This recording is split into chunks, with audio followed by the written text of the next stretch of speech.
ये कांग्रेस में ही होता है कि नेता हाशिए में होते हैं फिर भी मिलनसार नहीं होते हैं, उतना ही अहंकार और एरोगेंस चलता रहता है। मुझे लगता है ये एरोगेंस कांग्रेस की थोड़ी सी विरासत है कुछ नेताओं की। अब इस पे मुझे ट्रोल किया जाएगा तो ट्रोल कर लिया जाए, हकीकत तो हमें बोलनी ही है, रिपोर्टर्स अफेयर है। नहीं, लेकिन मौसमी, इससे मुझे ऐसा लगता है कुछ कांग्रेस नेताओं से जिनसे मैं मिली कि कुछ पुराने जो दिग्गज थे वो काफी मिलनसार अब हो गए, ऐसा लगता है। एटलीस्ट मकर द्वार पे ऐसा लगता है। दोनों लोगों का अलग अलग हाँ, कि वो शायद ज्यादा अच्छा, एक कारण ये भी हो सकता है कि भाई हो सकता है उनको ऐसा लगता हो कि जो हमारी पार्टी कवर करते हैं उनसे ज्यादा ना मिलना हो। नहीं, उनका वो कितने पानी में वो हमें पता है ना, इसलिए ये बड़ा रीजन हो सकता है। मैंने सुना है कि अब कांग्रेस नेता जो है नए रिपोर्टर्स को बुलाते हैं खबर देने के लिए, क्योंकि अगर वो प्लांटेशन ड्राइव पौधारोपण कर रहे हैं तो जो पुराने पत्रकार हैं वो कहेंगे पौधारोपण मत कीजिए या हम चलाएंगे नहीं। तो वो भी होता है कि अब और कुछ ऐसे नए कांग्रेस में नेता आ गए हैं जो अपने आप को नया ही नहीं मानते हैं, वो अपना विशाल अनुभव काउंट करते हैं। तो हमारी टाइमलाइन जो है मुरझा जाती है कि ये कब आए थे, तो वो बहुत बड़े पोस्ट पे है या बहुत इन्फ्लुएंशियल है। कांग्रेस अभी जेनजीज पर काफी भरोसा कर रही है। बंगाल में किस पे फोकस कर रही है? क्योंकि हाँ, बंगाल पे हम बंगाल पे आते हैं तो कांग्रेस जो है बेगानी शादी में अब्दुल्ला दीवाना, ममता बनर्जी यानी कि दीदी कांग्रेस को अब्दुल्ला तो बनने नहीं देंगी कि ये बेगानी शादी है, आप बेगाने ही रहो, दीवाने होने की जरूरत नहीं है। मुझे एक नेता कह रहे थे मतलब कि ऐसे तो पार्टी की लीडरशिप इंदौर में क्या हो रहा है, आ गया राहुल गांधी का पोस्ट आ गया। बेंगलुरु में क्या हो रहा है, अगर कुछ हस्तक्षेप होता है तो आ जाता है। असम में कुछ होता है तो राहुल गांधी कह देते हैं, प्रियंका गांधी टिप्पणी कर देती हैं। लेकिन वही नेता कह रहे थे कि हर चीज़ पे पार्टी का पोस्ट आ जाता है, पर बंगाल में कुछ होता है तो सब आंख मूंद के बैठ जाते हैं। सच कोई लीडरशिप की इच्छा शक्ति ही नहीं है बंगाल में कुछ करने की। वो इतना अपना रोना दुखड़ा रो रहे थे। और ये एक ही नेता नहीं है, दूसरे नेता कह रहे थे कि देखिए मुझे तो लगता है कि जो आप लोग डिस्कस कर रहे थे तो अब ममता बनर्जी कितना खैरात में उन लोग को सीट दे, इस पे भी यक्ष प्रश्न बना हुआ है। जरूरत ही क्या है कांग्रेस? प्रश्न है क्या? नहीं, ये जो अमित ने बोला मौसमी, ये संसद में टीएमसी एमपीज में भी ये बात हुई है। और एक नेता ने मुझे कहा कि मकरद्वार से वो गाड़ी की तरफ जा रहे थे, तब उन्होंने ये कहा कि आप ये बताइए ना कि जब बैटिंग की बारी आती है और बॉल गिरती है तो कितनी बार डक पे कांग्रेस आउट हुई है, कितनी बार चौका मारा, कितनी बार छक्का मारा। कहते सब कुछ जो है वो बड़ा जीरो ही है। तो फिर आप खैरात की बात कर रही थी वो ठीक है कि आखिरकार दान दिया भी जाए तो क्यों दिया जाए, कुछ तो होना चाहिए कि भाई जरूरत क्या है। उसमें एक एंगल है कि अभी बंगाल में ममता बनर्जी की क्यों ये टेम्पलेट अमित शाह की सेम है, लेकिन बंगाल में ममता बनर्जी का युद्ध अलग हो गया है।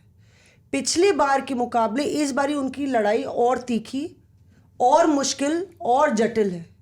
और उसमें जो एक मुस्लिम अपीजमेंट का जो आरोप है वो बहुत ज़्यादा लग गया है।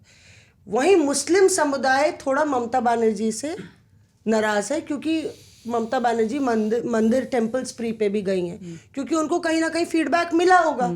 और लगातार अगर घुसपैठिए और हिंदू मुस्लिम पर पटकथा लिखी जाएगी बंगाल में, तो मुझे वो बता रहे थे नेता कि इस बारी वो कह रहे थे कि इस बारी ममता बनर्जी के लिए मुश्किल है, क्योंकि जो बीजेपी का वोटर है मौसमी, वो उसको ना बीएलए की ज़रूरत है ना उसको बीजेपी के कार्यकर्ता की ज़रूरत है, जो पिछले 5-10 साल से पुलिस की लाठी भी खा चुका है बीजेपी का कार्यकर्ता, तो वो तो पक्का कार्यकर्ता है।